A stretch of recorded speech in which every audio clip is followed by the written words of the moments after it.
질환 중 하나인 어지럼증에 대한 내용입니다. 그래서 일단 오늘 말씀드린 내용은 간단한 인트로덕션과 함께 어지럼증, 특히 벌티고와 관련된 베스티뷸러 시스템에 대해 간단히 말씀드릴 내용이고, 그리고 선생님들이 히스토리 테이킹을 할 때 확인하셔야 될 내용과, 그리고 일부 뉴럴로직 인세미네이션, 그리고 그 어지럼증이 있을 때 우리가 해야 되는, 전부 다는 이 시간에 못해요. 1시간 안에 디퍼런셜 다이아그노시스와 그리고 일부 매니지먼트에 대한 내용을 말씀드릴 겁니다. 먼저 인트로덕션. 네. 자, 여기서 안 어지러웠던 적이 한 번이라도 어지럼증을 느낀 적이 없다라는 사람 계세요? 없을걸요 아마? 선생님, 어떨 때 어지러워요? 놀이기구 탈 때. 맞아요. 어지러울 수 있고요. 그 옆에 선생님, 어떨 때 어지러우세요? 열날 때, 오늘 컨디션 안 좋을 때. 어떨 때 어지러워요? 갑자기 그때 맞아요. 그럴 수 있어요. 그 뒤에 있는 선생님은 언제 어지러워요? 못 잤을 때? 선생님, 쓰러질 것 같은 느낌 얘기하는 거죠? 약간 휘청거리고 좀 중심을 못 잡을 것 같은 선생님은? 아니 좀 이건 앞에서 얘기했으니까 다른 거예요. 사람 많은 지하철. 정신없을 때, 그쵸? 배고플 때 어지럽지 않아요? 나는 그렇던데. 네, 일단 이게 지금 말씀하신 우리 학생 선생님들이 얘기한 어지럼증이 우리나라 말로는 어지럽다라고 얘기하지만 그 디즈니스라고 하는 어휘 안에는 굉장히 많은 함의가 포함되어 있거든요. 좀 이제 멍하고 쓰러질 것 같은 느낌이 들 때 또 포함이 되고, 그 외에도 뭔가 내가 이제 전신적으로 힘이 없는 것 같고 위크니스, 제네럴 위크니스를 느낄 때 기운 없는 느낌, 이것도 어지럽다고 얘기하기도 하고요. 그리고 중심을 못 잡을 것 같을 때, 그래서 내가 뭔가 어딘가 기대 있거나 뭐 앉을 때든 서 있을 때든 또 걸을 때든 안정적이지 않고 중심을 잃을 것 같은 느낌이 들 때, 이게 뭐 특정한 방향성을 띨 때도 있고 그렇지 않을 때도 있겠지만, 그리고 앞서서 제일 먼저 얘기했던 놀이기구를 탈 때 같은 그런 어지럼증, 이런 경우를 현은 벌티고라고 얘기하기도 해요. 아까 말씀드렸던 대로 배고플 때 그 경우도 어지럼증을 느낄 수 있지만, 또 한 가지, 다 대부분 지금 안경을 쓰고 있잖아요. 안경 새로 맞추고 나서도 좀 어지럽다고 느끼신 적 있으세요? 아마 그러실걸요. 그리고 놀이기구를 탈 때 도는 놀이기구가 아니더라도 높은 데, 이제 롤러코스터 같은 거 타고 높은 데 올라갈 때 어지럼증 느낄 때도 있고, 전망대 같은데 이렇게 높은 빌딩에 올라가 있을 때 순간적으로 어지러워서 뭔가를 이렇게 잡고 안정을 느끼는 경우들도 있어요. 그래서 이런 경우들이 다 어지럼증에 속해요. 네, 그럼에도 불구하고 그래서 환자한테 이 중에서 어느 종류의 어지럼증이냐, 어떻게 어지러우세요? 라고 물어보면 나중에 외래 참관할 때 느끼시겠지만, 뭐 돌아요, 뭐 휘청거려요, 기운 없어서 쓰러질 것 같아요 라고 얘기하는 사람은 없고, 대부분 어지럽다. 그래서 어떻게 어지러우신데요? 어지럽다고 이렇게 얘기를 하시거든요. 참 어지럼증을 히스토리 테이킹을 통해서 내용을 조금 끌어내야 되는 경우들이 상당히 많이 있습니다. 그래서 쓰러질 것 같은 느낌이 들 때나 우지니스 같은 경우를 각각이고 디스이퀄리브리오, 그리고 벌티고가 있는데, 이 각각에 따라 칼같이 나눌 수는 없지만 그래도 관련된 해부학적 구조물이 있기 때문에 말씀을 드리자면, 이어 페인트나 우지니스 같은 경우에는 뭔가 센서리 인테그레이션이 안 되거나, 그리고 일어났을 때 쓰러질 것 같은 느낌, 오소스틱 하이퍼텐션이 있을 때도 나타날 수 있잖아요. 그래서 AMS 시스템에 문제가 있거나, 또 일부는 사이콜로지컬한 문제 때문에 어지럽기도 해요. 그리고 중심을 못 잡을 때, 그러니까 세레벨럼에 문제가 있을 때도 그렇지만, 양쪽 베스티뷸러 시스템에 문제가 왔을 때도 보상이 안 되니까 그때도 디스이퀄리브리움을 느낄 수 있고요. 그리고 아까 왜 높은 옥상에 올라갔을 때, 전망대에 올라갔을 때 어지러워서 우리가 이렇게 딱 뭔가를 잡는다라고 얘기했잖아요. 그러니까 우리의 이 체성 감각들, 센서리 시스템도 균형을 유지하는 데 중요한 역할을 한다는 거예요. 그러니까 눈으로 들어오는 신호가 제대로 뇌에서 처리가 안 될 때 이 감각 신호를 통해서 자신의 위치와 지금 상황을 인지하는 거거든요. 그래서 이 양쪽의 베스티뷸러 시스템 외에도 이 센서리 시스템도 또 굉장히 균형을 잡거나 어지럼증을 덜 느끼게 보상하는 데 있어서 중요한 역할을 한다는 거고요. 그 외에 잘 알고 계신 대로 이너이어 시스템, 베스티뷸러나 아니면 브레인스템의 베스티뷸러 누클레우스도 그 벌티고와 관련돼서 중요한 역할을 하는 구조물로 알려져 있어요. 균형을 유지하고자 할 때 눈으로 들어오는 시각적인 신호도 중요하고 이제 귀에서 들어와서 신호를 처리하는 이너 이어의 시스템, 베스티뷸러 시스템도 중요하지만 프로피오셉션도 굉장히 중요한 역할을 해요. 그래서 이 세 가지들이 통합을 해서 인테그레이션을 하는 것이 브레인인데 좀 더 세부적으로 보면 버티고 신드롬은 또는 디즈니스는 이 중에 어느 곳에건 문제가 생기면 발생할 수가 있어요. 일단 눈으로 들어오는 시스템과 라비링스 그리고 소마토 센서리 시스템이 들어와서 베스티뷸러 뉴클레우스 브레인스템 세레벨룸에서 처리가 되고 이를 통해서 이제 파리토 템포럴 콜텍스로 전달이 되는 시스템에 뭔가 문제가 생기면 버티고 폰즈에 문제가 생기면 이제 니스타모스가 있으면서 어지러울 수도 있고 벌티고가 나타날 수도 있고요. 스파이널 시스템을 통해서 들어올 때는 아탁시아 나타날 수 있고 메듈라나 아니면 림빅 시스템에 문제가 있을 때는 버미팅이 같이 올 수가 있습니다. 이 비주얼, 라비링스인, 소마토 센소리 시스템은 이 세 가지의 감각 시스템을 통해서 우리가 균형을 잡게끔 하는데 이렇게 쉽게 생각을 해보면 그 메인이라고 한다고 해서 균형을 다 잃지는 않잖아요. 굉장히 훌륭한 라비링스 시스템과 소마토 센서리 시스템이 있으면 이 두 가지 이상이 그래도 남아있으면 보상을 해서 일상생활을 하고 균형을 잡고 살아갈 수 있는 우리의 상황이 되는 거예요.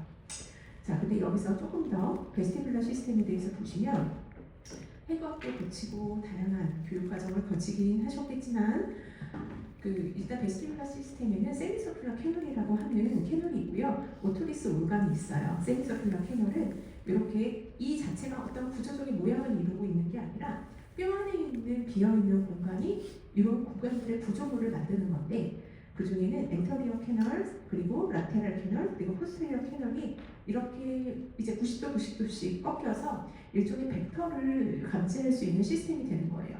이들은 머리의 회전 운동을 감지하는 시스템이 되고요. 그리고 그 안에 유트리클과 세큘리라고 하는 오토리스 올간들이 있는데 이들이 있는 구조물이 어떤 성분이나 이런 것들이 꺾이거나 신호를 만들어내면서 수평 운동을 감지하거나 아니면 세큘을 통해서 상하 운동을 감지하게 됩니다.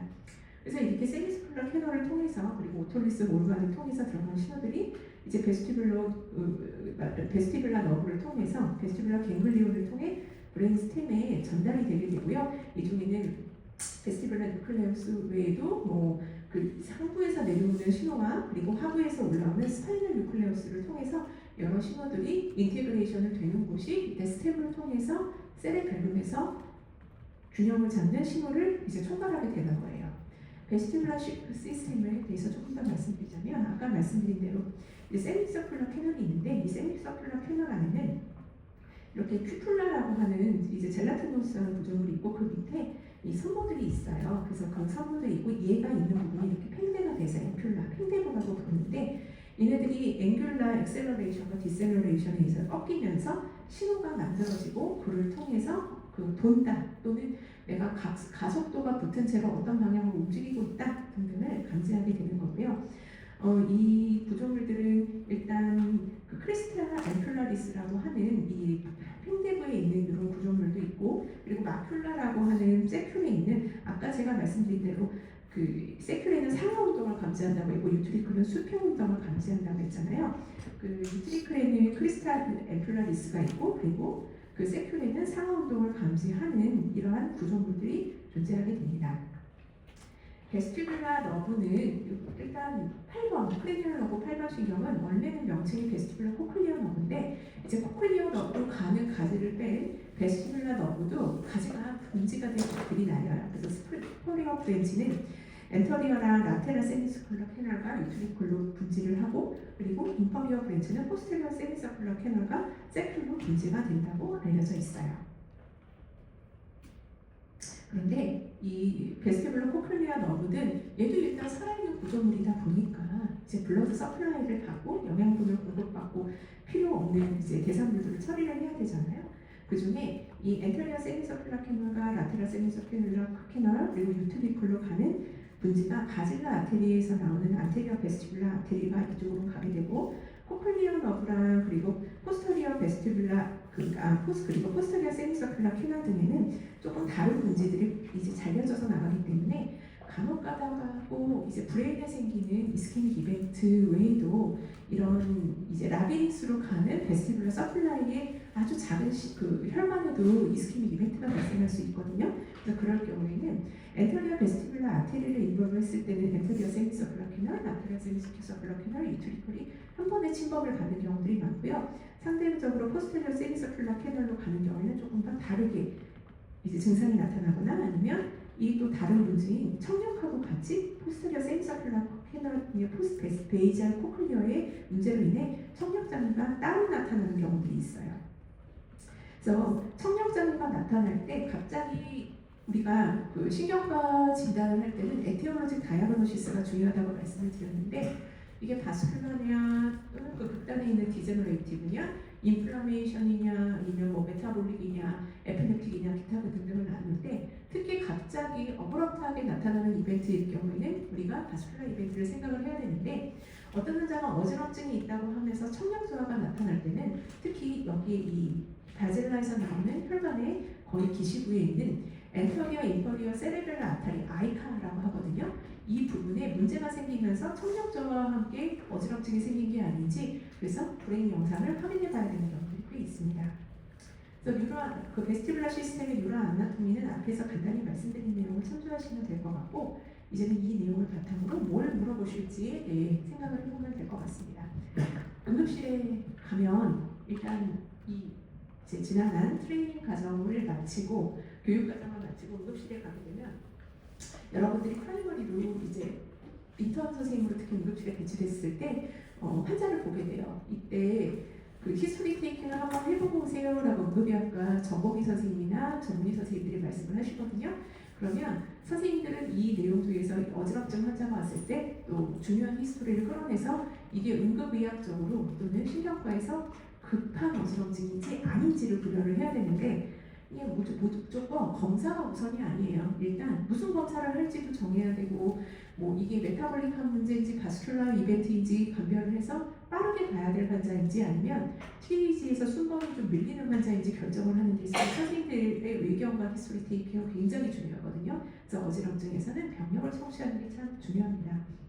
먼저 심토미 캐릭터계가 뭔지 도는지 휘청거리는지 뭐 아니면 쓰러질 것 같은 느낌인지 잘 물어봐야 되고요. 보통 응급실로 왔을 때는 어큐트하게 나타나는 경우들이 많을 거예요. 근데 어큐트하다 하더라도 이것이 예전에도 비슷한 어지럼증이 있었는지 리커런트한 어지럼증인지 그리고 이런 경우는 ER로 오는 경우는 드물지만 크로닉한 어지럼증인지 그리고 어떤 상황에서 어지럼증이 악화되는지 예를 들어 고개를 돌릴 때 어지러운지 아니면 아까 다른 선생님이 얘기했던 것 같이 앉았다가 일어날 때 어지러운지 이런 상황들을 확인을 해보셔야 돼요. 그 외에 동반되는 증상이 뭐인지 그래서 노지아, 보미팅, 헤드액이 있는지 그리고 눈이 초점이 안 맞는 복시가 있거나 디스아스리아가 있거나 포칼 유클리스가 있거나 센서리 디피시시 있다면 얘는 베스티뷸러 시스템만으로는 설명할 수가 절대 없는 증상이잖아요. 또 브레인에 다른 문제가 있는 거 아닌지 확인을 해봐야 되고요. 에로시도 마찬가지고요. 오토노믹 디스펑션도 있을 수 있지만 뭔가 브레인 자체의 문제는 아닌지 생각을 해봐야 되고요. 아마 코클리어 시스템을 같이 인볼브했을 때는 앞서 말씀드린 대로 청력 저하나 티나이투스가 같이 나타날 수도 있을 겁니다. ANS 시스템과 같이 또는 카디오바스큘러 시스템과 같이 문제가 생긴다면 팔피테이션이나 체스트 페인, 스웨팅도 나타날 수 있을 거고요. 뭔가 그리고 어지럼증을 유발할 만한 다른 약제가 없는지 아미노글리코사이드 같은 항생제를 오래 복용한 적 없는지 안티컨벌선트 중에도 이런 안티에필레틱스 중에도 이렇게 어지럼증을 유발할 수 있는 약들이 있거든요. 그런 약들을 복용하고 있는 건 아닌지 약물 복용력은 어느 상황이나 신경과에서는 참 중요한 얘기예요. 그리고 환자의 어지럼증을 악화시키거나 아니면 조금 나아지게 할 수 있는 요인이 있는지 가령 내가 누워있을 때 고개를 오른쪽으로 눕히면 더 힘든데 왼쪽으로 눕히면 완전히는 아니지만 좀 나은 것 같다라고 얘기하는 경우들도 있거든요. 그래서 위치에 따라서 어지럼증이 달라지는지도 확인이 필요하고요. 특히 급한 어지럼증들, 이게 뭔가 바스큘라 이벤트가 아닌지 확인을 하기 위해서는 리스크 팩터를 없는지, 뭐 하이퍼텐션 비행 외에도 환자가 뭐 특별하게 그 전에 뭐 APB 있다던가 하는 카디오바스큘라 디지즈에 문제가 있는 그 리스크 팩터가 없는지 확인해야 되고, 특히 뭐 베스티뷸러 뉴라이티스가 있을 때는 그 최근에 인펙션이 있었던 적 없는지, URI 심통이 없었는지, 그리고 PPPB 같은 경우에 특히 흔한데 헤드 트라우마 입은 히스토리가 최근에 없는지 확인해봐야 됩니다. 이너이어의 문제, 기존의 중이염이나 다른 문제가 없었는지나 하트 프로그램이 없었는지도 확인을 해야 돼요. 그래서 일단 대표적으로 얘를 다 나눌 수는 없지만 이들을 통해서 우리가 끌어내야 되는 정보는 얘가 그래서 벌티고인지 아니면 다른 어지럼증인지 먼저 생각을 해봐야 되고요. 그리고 온셋이 어큐트한지 리커런트한지 크로닉인지 이 부분이 특히나 이게 응급이냐 아니냐가 참 중요한 문제겠죠. 특히 어큐트일 경우에 일단 우리가 좀 얼렁하게 환자를 이게 결국은 뭐 베스티뷸러 뉴라이티스와 같은 양성의 질환으로 판명이 되는 경우가 훨씬 더 많긴 하지만 그래도 우리가 좀 더 얼렁하게 환자를 봐야 되는 경우가 생기게 됩니다. 그 외에 환자가 악화되거나 좋아지거나 증상이 경감될 만한 요소들이 있는지 특히 스폰테니어스하게 계속 나타나는지 아니면 좀 자세에서 더 유발이 되는지 확인을 해봐야 돼요.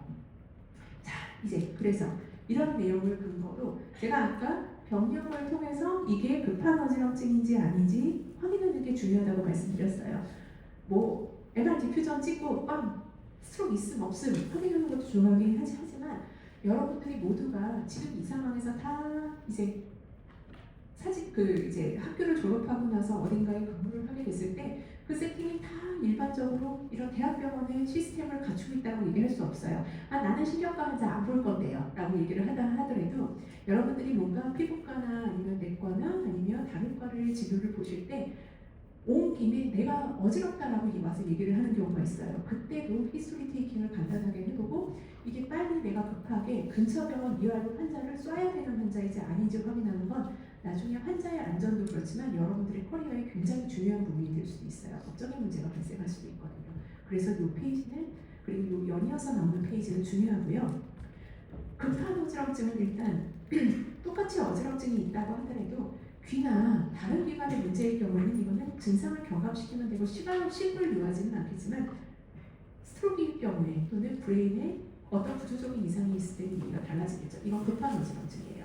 자, 그런데 이 테이블을 볼 때 조심해야 되는 것 중 하나는 이 환자는 말초성 어지럼증의 특징을 갖고 있다라고 해서 안심할 수는 없다는 거예요. 어디든 예외는 있긴 하거든요. 하지만 뭔가 말초성 어지럼증의 특징을 갖고 있는 경우가 중추성으로 확인되는 경우는 있지만 중추성 어지럼증의 특징을 갖고 있는 경우가 말초성이 되는 경우는 거의 없다라고 생각하시면 될 것 같아요. 먼저 자세 불안, 이게 자세가 한쪽으로 기울 것 같은 느낌 이런 게 아니라 실제로 중심을 못 잡고 쓰러지는 성향이 있다고 한다면 얘는 일단 중추성 어지럼증이 있는 게 아닌지 반드시 감별을 해야 돼요. 특히나 내가 느끼는 벌티거나 어지럼증에 비해서 유독 더 중심을 못 잡는다고 할 때는 센트럴 벌티고를 우리 반드시 감별해야 되고요.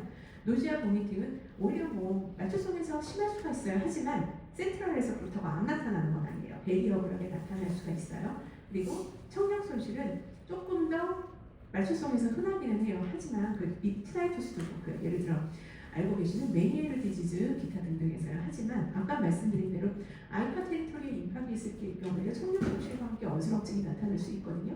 그런 경우가 있기 때문에 청력 손실과 이명이 있다고 해서 중추성 아니다라고 얘기를 할 수 없다는 거예요.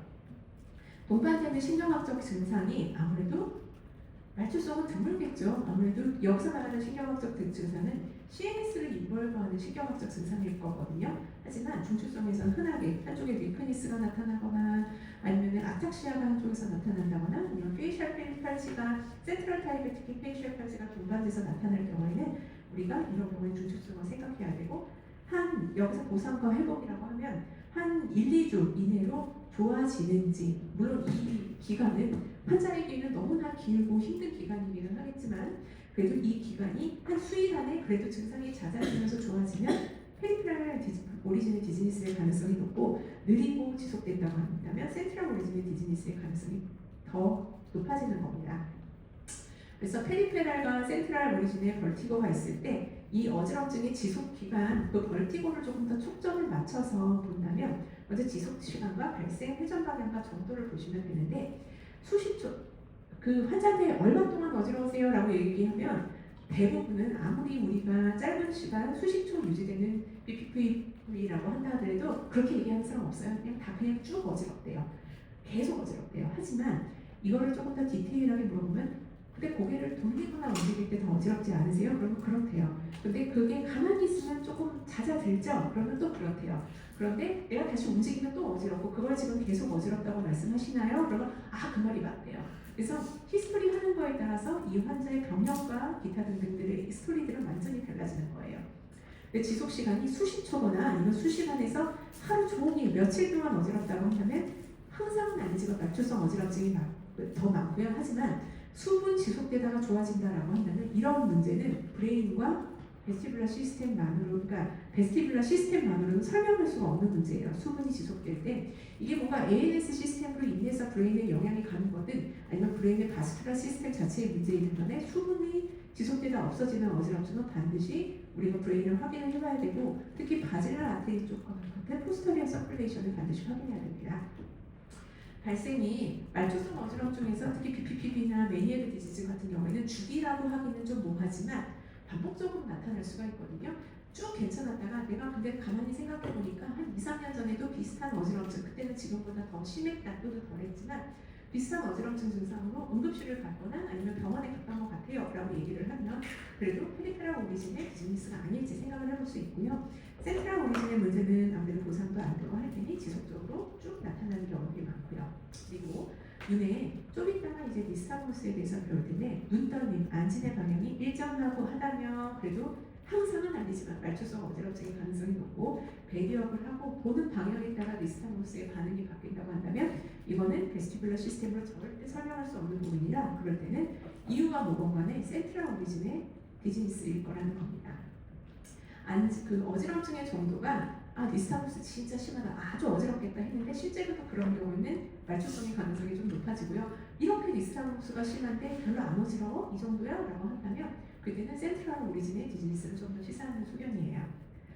앞서 나온 테이블의 내용은 말씀드린 대로 이게 급한 어지럼증이냐 아니냐, 그래서 이 환자를 브레인 이미징을 해봐야 되느냐 아니냐를 결정하는 중요한 요인이거든요. 그러니까 선생님들이 꼭 알고 계셔야 되는 부분이고요. 그러나 근데 이런 얘기들도 해요. 선생님들의 선배들이 그래서 난 이거 달달달달 외우고 익혀서 응급실에 갔는데 다 찍더라 디퓨전을 라고 얘기를 한다면 사실 이게 그러니까 이제 아시잖아요. 워낙 대한민국의 시스템이 법적인 방어나 이런 거에 대해서 더 보수적으로 조심스럽게 다가가고 접근하는 경우들이 있고 예외를 만들지 않으려고 더 방어적으로 브레인 이미징을 하는 경향들이 좀 더 늘어나고 있는 건 알고 계셔야 돼요. 하지만 원칙은 그렇고 선생님들이 보시기에 이 어지럼증에 대해서 응급이냐 그렇지 않느냐에 대해서 경각심을 갖는 것은 중요한 얘기라는 말씀을 드리는 겁니다.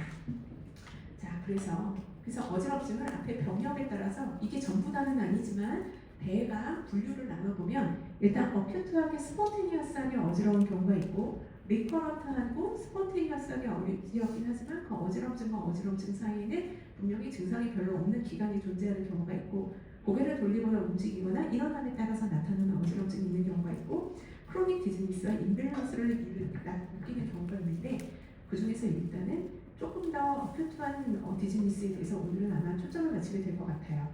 근데 우리가 프로그레스 노트 나중에 보면 쓰는 거 보면 맨 위에는 치커 플레인이 들어가요. 그 다음에는 PI, 그러니까 이 환자의 프레젠트 일리스가 들어가게 되거든요. 이 프레젠트 일리스에 들어갈 내용에 대해서 말씀을 드린 거고요. 그 다음에 이 프레젠트 일리스가 있을 때 이미 사실은 얘를 가지고 어느 정도 대가 간별 질환이 나와야 돼요. 근데 그걸 가지고 이 간별 질환을 조금 더 좁히거나 내가 생각한 간별 질환이 맞는지를 확인해보는 과정에서 필요한 게 뉴럴로직 이그제미네이션이에요.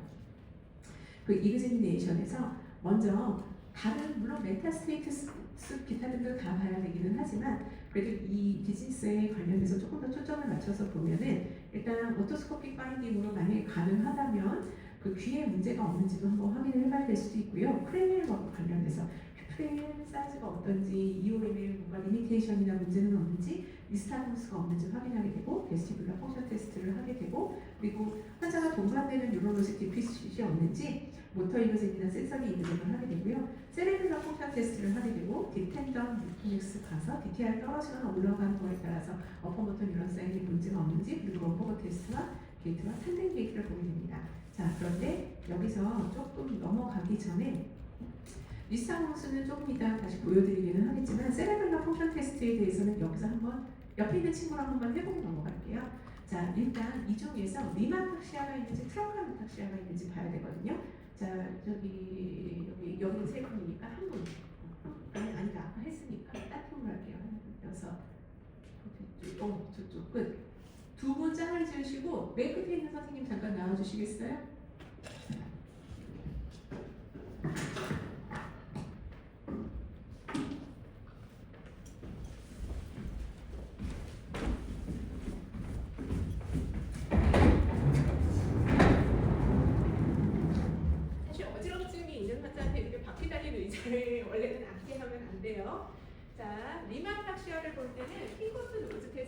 우리가 해봐요. 자, 한번 제가 손가락을 낄 테니까 코를 찌고 제 손가락을 찍어보세요. 그렇죠. 근데 이때는 한 가지 팁, 이거 실습할 때 보면은 선생님들이 그냥 일단 한다는 거에만 의의를 두시는 경우가 있거든요. 그럴 때 코 찍고 여기 찍어보세요. 이렇게 하면 안 돼요. 조금 더 거리를 두고 체간을 유지하고 팔을 뻗어서 겨냥을 제대로 하는지 다시 코 찍고 그리고 약간 자꾸 타겟의 위치를 조금씩 바꿔주면서 좀 더 정밀한 테스트가 가능해요. 반드시 양쪽을 다 해야 되고요. 필투시는 원래 누워서 하고 신발도 벗고 정강이도 이제 바지를 벗고 해야 되는데 자 다리 쭉 펴고 예, 지금 이거 침대라고 생각을 합시다. 이 발뒤꿈치로 무릎을 찍고 정강이를 따라서 내려와 보세요. 이거를 안 보고 해야 돼요. 그러니까 눈을 감고 하거나 환자를 눕혀서 다리 쪽을 보지 않고 하게 해야 돼요. 제가 오른쪽만 테스트하긴 했지만 우리 학생 선생님은 정상이에요. 자, 각자 옆에 있는 친구들이랑 보내보세요. 지금 안 하면 안 해줄 거잖아요. 해주세요.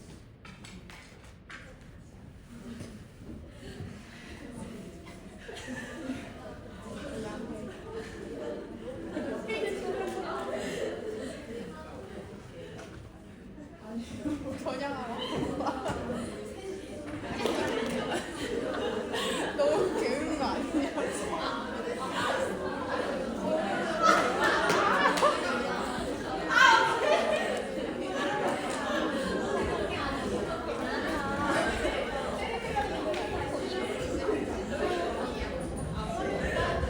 나와서 하라고 하지 못할 텐데 지금 방금 전에 했던 거는 위에 문제가 있는지 시야가 있는지 보는 거라서 예를 들어 세레벨룸이 있을 때 헤미스피어의 라테랄 쿠션의 문제라고 한다면 그 밸런스를 잘 잡을 수 있는지 좀 더 메디안 쿠션의 문제를 보고자 하면 그때는 우리가 스핀 게이트라든가 하는 이 체간의 균형이 어떤지 봐요. 일단은 처음에는 그냥 한번 벌려봐요. 근데 벌려서 잘 안 나온다 싶으면 자 여기에 선이 이렇게 합시다. 이쪽으로 여기 이렇게 선이 있잖아요. 이 선을 따라서 엄지발가락 앞에 뒤꿈치 대고 뒤꿈치 대고 그렇죠. 완전 정상이에요. 자 그런데 이런 테스트를 할 때 환자가 특히나 예를 들어 한랩을 했을 때 넘어질 정도는 아니지만 한쪽으로 베스티뷸러 시스템에 문제가 있는 사람도 좀 비어림이 나타날 수 있거든요. 그래서 특히 노령의 환자는 넘어질 수 있기 때문에 이그잼을 하는 입장에서는 다치지 않게 환자를 옆에서 잘 지키고 계셔야 돼요. 자 다음에 여기 나오는 롬버거 테스트를 한번 해볼 거예요. 팔을 앞으로 나란히 발딱 붙이시고 자 이 테스트는 세레벨럼 시스템 외에 뭘 보는 거냐면 프로프리오셉션이 잘 작동을 하는지 보는 거거든요. 아까 제가 말씀드릴 때 어지럼증하고 관계돼서 우리가 잠깐 내릴게요. 모아야 되는 인포메이션은 비주얼하고 비주얼 시스템 그리고 베스티뷸러 시스템 프로프리오셉션을 통한 이 센서리들이 세레벨룸에서 인테그레이션 해야 된다고 얘기를 했잖아요. 자 앞으로 나란히 하시면 이 상태는 눈도 보이고 귀도 멀쩡하고 프로프리오셉션도 작동을 하는 상태인데 여기서 눈 감아 보세요. 완벽하죠. 이제 들어가셔도 됩니다. 그런데 고생하셨어요. 근데 만약에 아까 말씀드릴 때 이제 드라이드니스가 있다고 하더라도 우리가 얼마든지 정상적인 보행이 가능하다라고 말씀을 드리기는 했지만 만약에 환자가 프로프리오셉션에 문제가 있을 경우에는 저렇게 섰을 경우에 세 가지 감각 중에 두 가지가 망가진 거니까 균형을 못 잡을 수가 있어요. 대표적으로 프로프리오셉션이 망가지는 경우는 나중에 다른 시간에 배우겠지만 서바큐트 컴바인드 디제너레이션이라고 하는 스템의 포스테리어 컬럼에 문제가 있을 때 발로부터 올라오는 감각들이 이제 브레인으로 전달이 제대로 안 될 수가 있거든요. 그때 나타나면서 생기는 균형장애, 넘어지는 증상을 이 롬버거 테스트라는 걸 통해서 확인을 하는 거예요. 자, 그리고 다음에 베스티뷸러 펑션에 대해서 보면 먼저 눈의 위치가 괜찮은지 이제 프라이머리 포지션을 유지하고 있는지 고개가 한쪽으로 깍깍하게 이 환자가 뭔가 다이플로피아를 줄이기 위해서 한쪽으로 고개를 돌리는 게 조금 기우는 게 조금 어지럼증을 덜 느낄 수도 있거든요. 그래서 올큐라 트리트 리액션은 없는지 니스타모스는 없는지 그리고 임밸런스는 없는지 그리고 환자의 헤드 트러스트 테스트를 통해서 혹시 베스티뷸러 펑션이 양쪽에 혹시 뭔가 균형이 안 맞는 건 아닌지 그리고 칼로리 테스트를 통해 보기도 하고 다이나믹 비주얼 어쿠이티 테스트를 통해서 보기도 합니다. 먼저 베스티뷸러 펑션 테스트 중에서 OTR은 눈 기울임 반응을 얘기를 하는데 고개가 숙여져 있거나 머리가 기울어 오른쪽이 눈이 아래에 위치하거나 그리고 고개가 돌아간 방향으로 사이클로 로테이션이 나타나기도 해요. 그래서 이게 각각 이 그라피 섹티브 패스웨이의 문제로 인해서 나타나는데 이게 어느 정도 구조물의 문제가 있느냐에 따라 고개가 기울어지는 방향이 달라질 수 있는 거다라는 정도만 알고 계시면 될 것 같아요. 이제 여기서 좀 더 이제 응급실이나 환자를 진료 볼 때 더 볼 수 있는 니스타모스에 대해서 보시면 일단 특정한 방향으로 눈이 떨리는 오실레이션을 우리가 니스타모스라고 얘기를 하는데 평형하게 횡보하면서 나타나는 호리즌탈 니스타모스라고 하고요. 벌티컬 니스타모스도 있고 돌아가면서 나타나는 톨저널 니스타모스도 있어요. 이게 사실은 더 의미가 있는 방향은 슬로우 페이지예요. 특히 베스티뷸러 시스템에 문제가 생겼을 때 그쪽으로 눈이 편이 되다가 어느 순간 탁 하고 앞으로 정의를 찾게 되거든요. 그래서 패스트 페이지를 근데 기술을 하기가 좋기 때문에 우리가 눈이 한쪽으로 예를 들어 지금 이 경우같이 왼쪽 귀에 문제가 있을 때 눈이 이쪽으로 슬 편이가 되다가 어느 순간 탁 하고 돌아가면서 방향을 보기에는 병측의 반대편으로 니스타모스가 튀게 돼요. 그래서 문제가 있는 귀는 왼쪽이긴 하지만 오른쪽으로 튀는 라이트 비팅의 니스타모스다라고 기술을 하게 되고요. 그래서 니스타모스를 볼 때는 방향도 중요하고 시선에 따라서 변화가 생기는지 그리고 뭔가 페리페랄 오리진의 니스타모스의 경우에는 비주얼 픽세이션이 되면 어지럽증이 덜한 니스타모스가 덜한 경우가 있거든요. 그래서 시선 고정에 의한 영향을 받는지 확인하게 됩니다. 니스타모스의 방향을 볼 때 아까 말씀드렸던 대로 방향이 변하거나 일관되는지를 본다고 얘기를 했는데 왜냐하면 페리페랄 오리진의 니스타모스는 방향이 일관돼요. 근데 비주얼 픽세이션이 있으면 니스타모스가 정도가 덜하지만 픽세이션은 없으면 좀 더 증강돼서 나타나게 되고 센트럴 오리진의 니스타모스는 픽세이션은 유무와 관계없이 나타나되 또 하나 바라보는 방향에 따라서 니스타모스의 방향이 바뀌는 경우들도 생길 수가 있습니다. 자, 그런데 그래서 이 얘기 언뜻 나왔던 비주얼 픽세이션을 어떻게 없애서 니스타모스를 더 잘 보이느냐라고 얘기를 하자면 자, 여기서 또 이번에 과대 네, 어서 오세요.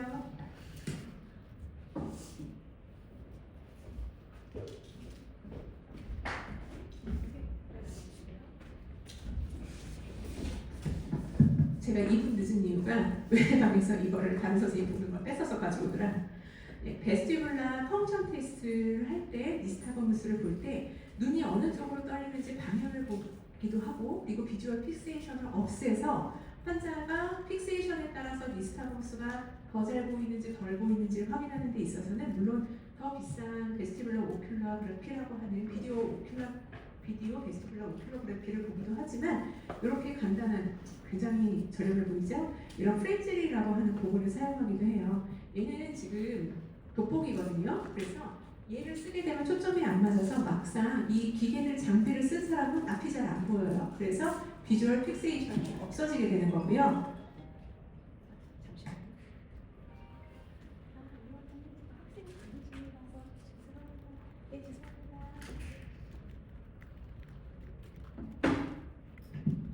네, 그래서 픽세이션을 없애주는 그 이제 역할을 하는 겁니다.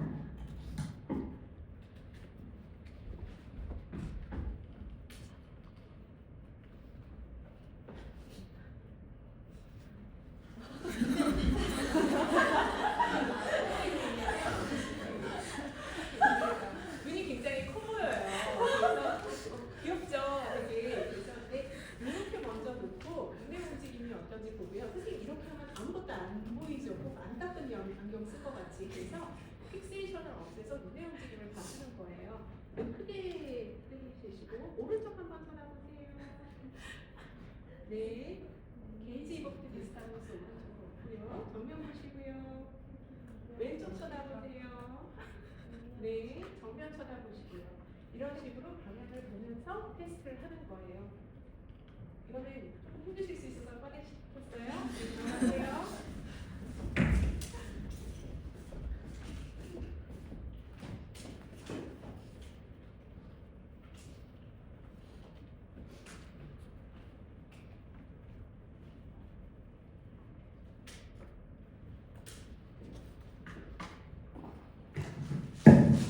자, 그런데 이거를 이제 실제 환자를 보면서도 우리 동영상을 한번 볼까요? 이 환자는 그 아까 여기서 잠깐 용어를 한 가지 얘기를 안 하고 갔던 내용이 뭐냐면 바라보는 공의 방향에 따라 벡터 같이 그 정면을 볼 때 보였던 니스타고스가 예를 들어 왼쪽으로 튀는 니스타고스였다고 한다면 그 이제 페리페랄 오리진의 어지럼증의 경우에 그뭐 센트럴도 그렇긴 하지만 쳐다보는 쪽으로 훨씬 더 니스타고스가 정도가 앰플리튜드가 증가되는 경우가 있거든요. 이런 경우를 알렉산더스 로우라고 얘기를 해요. 이 환자는 페리페랄 오리진의 디지니스 환자고 그리고 컴바인드된 톨조널 그리고 호리zon털 니스타고스가 있는 환자인데 시선 공정형 그 페리페랄 오리진의 디지니스는 아까 말씀드린 대로 비주얼 픽세이션이 있으면 증상이 줄어든다고 말씀드렸을 거예요. 동영상 한번 볼게요. 오른쪽으로 이렇게 튀는 거 보여요? 살짝 오른쪽 쳐다보면 조금 더 튀고요. 왼쪽을 쳐다보면 조금 덜한데 여전히 오른쪽으로 튀기는 해요. 오른쪽으로 가도 오른쪽으로 튀고요. 지금 요 보이는 게 약간 그러면서 호리존털하게 튀는 게 아니라 약간 이게 톨조널하게 튀거든요. 그래서 톨조널한 니스타고스를 보여드린 거고 오른쪽을 쳐다볼 때 이제 지금 이 환자는 고글을 안 썼잖아요. 픽세이션이 있는 상태에서 검사를 한 건데 오른쪽으로 쳐다볼 때 니스타고스의 그 정도가 증가되는 경우를 알렉산더스 로우라고 합니다. 그리고 중추성 어지럼증 환자 볼게요. 이 환자는 스테미 리전이 있는 환자인데 오른쪽을 방금 전에 다시 왼쪽을 쳐다볼 때 있죠. 정면을 보다가 왼쪽 쳐다봤을 때 니스타고스 보여요. 그래서 오른쪽을 쳐다보라고 했는데 오른쪽으로 튀네. 방향이 바뀌었죠. 그래서 게이지 이버프트 니스타고스가 보이기는 하는데 왼쪽을 볼 때랑 오른쪽을 볼 때랑 방향이 달라요. 그래서 이런 경우를 에는 반드시 센트럴 오리진의 디지니스 니스타고스를 생각을 해야 됩니다. 그런데 그럼 우리가 프렌즈의 고글이 없으면 볼 수가 없느냐? 그 비주얼 픽세이션을 없앨 수 없느냐 하면 꼭 그렇지는 않고 또 한 가지 방법 중 하나가 헤드 쉐이킹을 쓰기는 해요. 지금 이 경우는 선생님들이 더 잘 보게 하기 위해서 VNG라고 하는 비디오 니스타그래피를 통해서 보여주느라 이런 장비를 쓰기는 했지만 얘는 임상으로도 특별한 장비가 없이 해볼 수 있는 방법이긴 하거든요.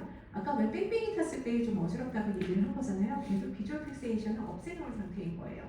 고개를 마구 흔들어서 환자를 이제 정면을 보게 했을 때 니스타고스의 방향을 보고 픽세이션이 완전히 없지는 않지만 덜할 때 니스타고스의 방향을 좀 더 정밀하고 정확하게 체크를 하는 거예요. 이거 보시면 되겠어요. 지금 눈이 막 떨리잖아요. 이거 고개를 흔들고 있는 거거든요. 지금 검사자가 흔들었더니 오른쪽으로 튀는 니스타고스가 나오죠. 자, 그래서 여기까지 니스타고스의 리듬에 대해서 말씀드렸고 베스티뷸러 펑션 테스트 중에서 이제 임밸런스에 대한 부분을 말씀드리면 환자가 서 있을 수 있는지 쓰러질 수 있는 방향이 있는지 확인하고요. 그리고 또 하나 베스티뷸러 오큘러 리플렉스가 만약에 나온다고 한다면 얘는 페리페럴 오리진의 디지니스의 가능성이 높거든요. 특히 에시메트릭하게 나타난다고 한다면 병측을 추정할 수 있는 그 중요한 검사기도 해요.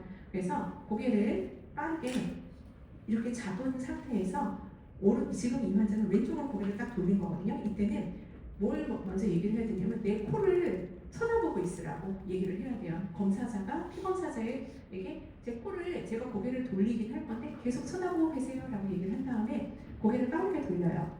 그리고 나서 고개가 이 눈이 이제 코로 픽세이션이 되면 그러면 괜찮은 건데 이 사람한테 고개를 지금 오른쪽으로 휙 돌리면서 봤을 때 눈이 내 코를 보고 있으라고 했음에도 불구하고 못 오고 고정이 되지 못하고 갔다가 따라오거든요. 지시사항을 들었으니까 이런 경우를 우리가 캐치업사 카드가 있다라고 얘기를 해요.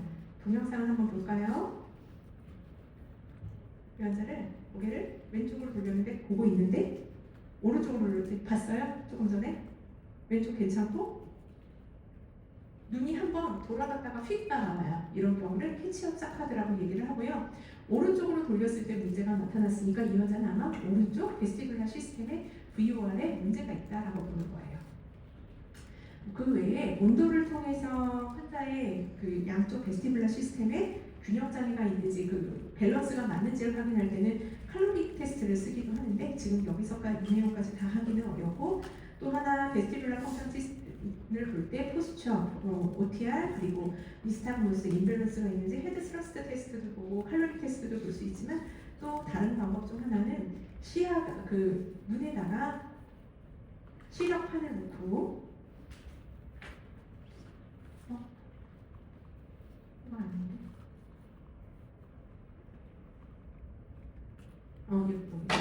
이 환자한테 눈에다 시력판을 놓고요.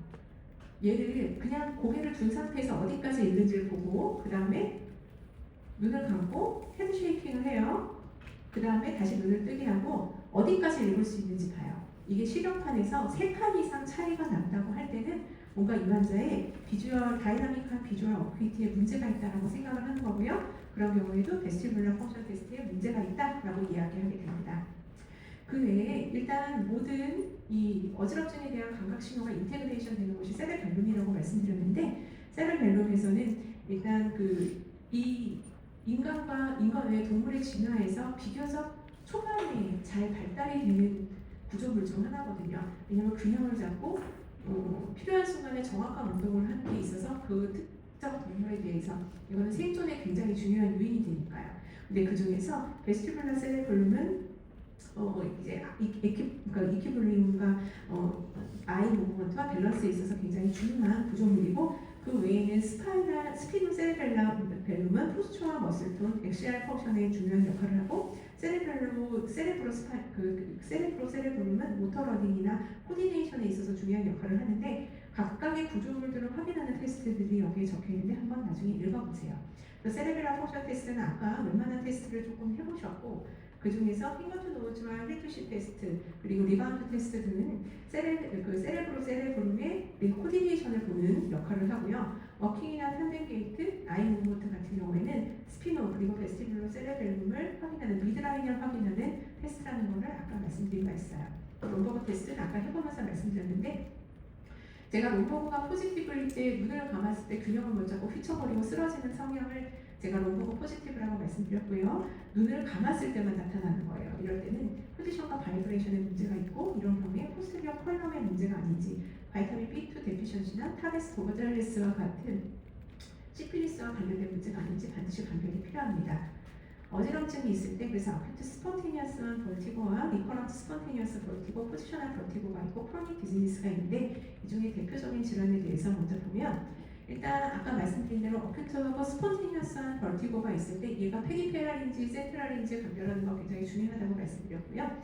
그 중에서 페리페랄 오리진이 있을 때 나타날 수 있는 감별 질환은 이와 같은데 선생님들이 잘 볼 수 있는, 자주 볼 수 있는 질환에는 대표적으로 베스티뷸러 뉴라이티스가 있을 거고 우리가 꼭 감별을 해야 되는 게 버테브로 바질라 인서피션시라고 하는 이제 바질라 아테리를 포함한 포스트리어 서큘레이션의 문제일 경우에도 여기에 포함되게 돼요. 하지만 이 둘 사이에 애매하게 걸쳐져 있는 라비린치 임팍션일 때는 성상은 페리페랄 오리진의 디지니스를 보이기는 하지만 그럼에도 불구하고 임팍이기 때문에 센트럴 오리진의 디지니스에서 우리가 확인해야 될 주의사항을 같이 갖고 있어서 유의가 필요하다라는 점을 말씀드리고요. 비교적 흔한 어지럼증인 그래도 베스티뷸러 뉴라이티스, 그래서 페리페랄 오리진의 벌티고에 대해서 말씀드리자면 굉장히 심한 급하게 나타나는 어지럼증이 나타나는데 이게 수시간에서 수일 정도 지속이 돼요. 그리고 니스타모스의 방향은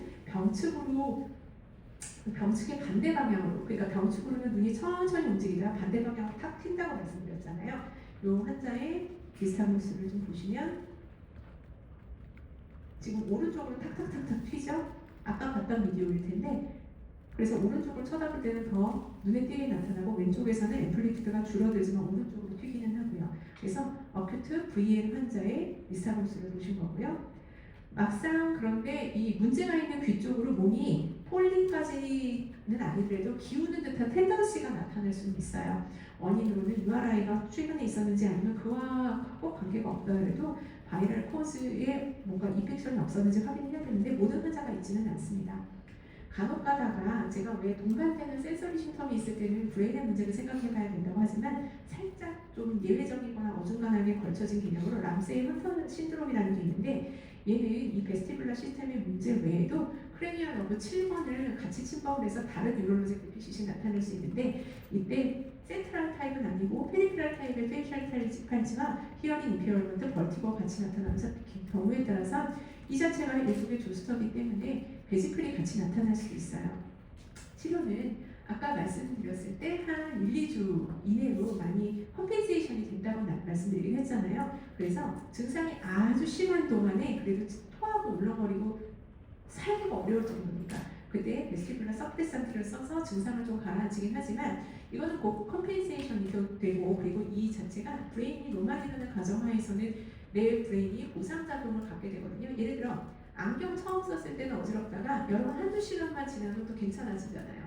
마찬가지로 뇌가 정상이라고 한다면 이 베스티뷸러 시스템에 대한 문제도 브레인에서 컴펜세이션이 되기 때문에 증상을 가라앉히는 목적으로 서프레센트를 너무 오래 쓰게 되면 오히려 이에 대한 의존증이 생길 수 있기 때문에 주의가 필요합니다. 전정 재활을 활용하기도 합니다. 하지만 센트럴 오리진의 어큐트 스폰테니어스한 벌티고를 보자면 여기서 아까 말씀드린 대로 아이카 테리토리의 문제거나 또는 스트로크 시간에 아마 많이 배우셨을 왈렌버그 신드롬과 같은 팔카 그러니까 포스터리어 인페리어 세레벨라 아테리의 문제가 있을 때 또는 버티브로 바지나 TIA가 있을 때도 특히 이 경우에 수분에 걸치는 어지럼증이 나타날 수 있는 부분을 알고 계셔야 되고요. 아이카의 경우에는 아까 그 분지 자체가 코클리오까지 진행을 이제 블러드 서플라이를 한다고 말씀드렸어요. 그래서 히어링 로스가 아탁시아에도 얘가 조금 더 하이피치 톤을 담당하는 코클리어 시스템을 더 인벌브하는 경향이기 때문에 스크리밍한 하이피치 사운드에 티나이투스가 나타나는 경우들이 더 많습니다. 하이카는 굉장히 중요한 내용이기는 하지만 이미 다른 시간에 다루어졌기 때문에 제가 여기서까지 얘기하지는 않을게요. 그래서 앞서 말씀드린 표의 내용을 더 끌어와서 어큐트 스폰테니어스한 벌티고가 있을 때 우리가 꼭 브레인 이미징을 해봐야 되는 경우가 어떤 경우냐라고 한다면 뭔가 포컬한 뉴럴로지 데피시시 있을 때 센트럴 타입으로밖에 설명이 안 되는 니스타곤스가 있을 때 심각한 새로 발생한 헤데익이 있을 경우 그리고 뚜렷한 임밸런스가 있을 때 쓰러질 것 같은 느낌 말고 임밸런스가 확실히 있을 때 그리고 수분 정도 지속되는 어지럼증 그리고 48시간이 지나도 전혀 호전이 없을 때 그리고 뭔가 헤드 스러스트 테스트를 했을 때 이게 어느 한쪽에 베스티뷸러 시스템에 문제가 없는 걸로 확인돼 어큐트 스폰테니어스한 버티고가 있다면 반드시 이때는 브레인 이미징을 확인을 해봐야 됩니다. 리커런트하게 나타나는 어지럼증에는 이 정도가 있다라는 정도 지금 보면 될 것 같고 또 하나 포지셔널 벌티고 그래도 외래를 통해서 오는 벌티고 중에 가장 흔한 벌티고의 종류 중 하나인 BPPB에 대해서 말씀을 드릴게요. 일단 고개를 어느 쪽으로 돌리거나 할 때 어지럽다라고 한다면 그래도 얘는 조금 다행히 BPPB를 시사하는 소견일 텐데 지금 짧은 시간 안에 BPPB의 모든 내용을 다 보기는 어렵고 테스트는 아까 BPPB 관련돼서 세미서큘러스 엔캐널은 라테럴 엔테리어 포스테리어 캐널이 있다고 말씀드렸잖아요. 근데 가장 모스트 커먼하게 나타나는 것은 포스테리어 캐널의 BPPB이긴 한데요. 딕스홀파이크라고 하는 테스트를 통해서 벌티고가 어느 쪽에 나타나는지 확인을 해요.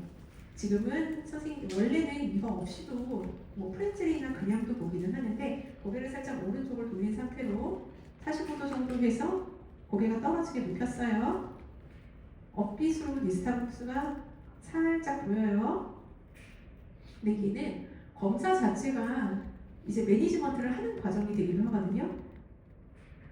이 니스타복스가 있다가 이번에는 또 자세를 바꿔서 앉혔더니 니스타복스가 조금 더 저명하게 보여요. 자, 이 상태로 이 테스트만 하고 끝나지 않고 이렇게 눕혔다가 고개를 예를 들어 지금 이 환자가 딱 이 상태로 누운 거거든요. 반대편으로 돌리고 그리고 다시 몸통을 돌리는 방식으로 해서 이 예를 들어 오톨리스라고 하는 이 이제 떨어 나온 이 이석이 이 어지럼증을 유발하는 위치에서 배제가 돼서 이제 증상을 유발하지 않는 위치로 끌어내도록 하는 검사이자 시술이기도 하거든요. 그래서 포스터리어 세미서큘러 캐널에 문제가 있는 BPPB 때 딕스홀파이크 테스트와 같은 테스트를 쓰기도 하는데 호리진탈 캐널에 문제가 있는 니스타고누스도 또 있고 엔터리어 캐널에 문제가 생기는 니스타고누스도 있고 그에 따른 BPPB의 분류가 달라져요. 그래서 특히 BPPB 중에서 라테랄 캐널 타입의 BPPB는 어지럼증이 포스터리어 캐널 타입의 BPPB보다 더 심한 편인데 이 경우에도 아포지오트로픽이라고 한다면 지금 고개를 숙일 때도 약간 니스타모스가 오른쪽으로 튀고요. 누워있는 상태에서도 있고 고개를 왼쪽으로 돌릴 때 이게 지금 왼쪽으로 돌린 건데 니스타모스는 오른쪽으로 튀잖아요. 그래서 땅과 반대 방향으로 뛰는 니스타모스를 아포지오그래픽 니스타모스라고 하고 지금 오른쪽으로 돌렸는데 니스타모스는 지금 그쵸 왼쪽으로 튀고 있는 거예요. 그래서 땅과 내가 땅을 향한 방향과 반대쪽으로 튀는 니스타모스가 보여서 이런 경우에는 퓨필로리시아시스 타입의 니스타모스를 보이는 BPPB이고요. 또 반대로 지오트로픽 타입의 니스타모스도 있습니다. 그래서 얘기를 하자면 히스토리 테이킹이 중요하고 인비셈을 해보고 그리고 그 클래시피케이션에 따라서 어큐트 스폰티니어스한 벌티고가 나타난다면 이때 제일 중요한 건 브레인 이미징이 필요한 상황인지 아닌지 그래서 이게 급한 문제인지 아닌지 확인하는 게 선생님들한테 가장 중요하고요. BPPB가 있을 때는 딕스로타이프 테스트를 통해서 포스트리어 퀴널의 BPPB일 경우에는 진단을 하는 데도 도움이 되지만 이를 통해서 이제 애플린 아닌 거라고 하기는 하거든요. 그래서 그 수기를 통해서 BPPB의 증상을 경감시키는 시술을 진행할 수 있다라는 겁니다. 자, 가장 베스티뷸러 시스템이 가장 아마도 잘 진화된 발달된 상태의 인간을 보고 계십니다. 네, 이상입니다. 좀 이따가 한 5분 쉬고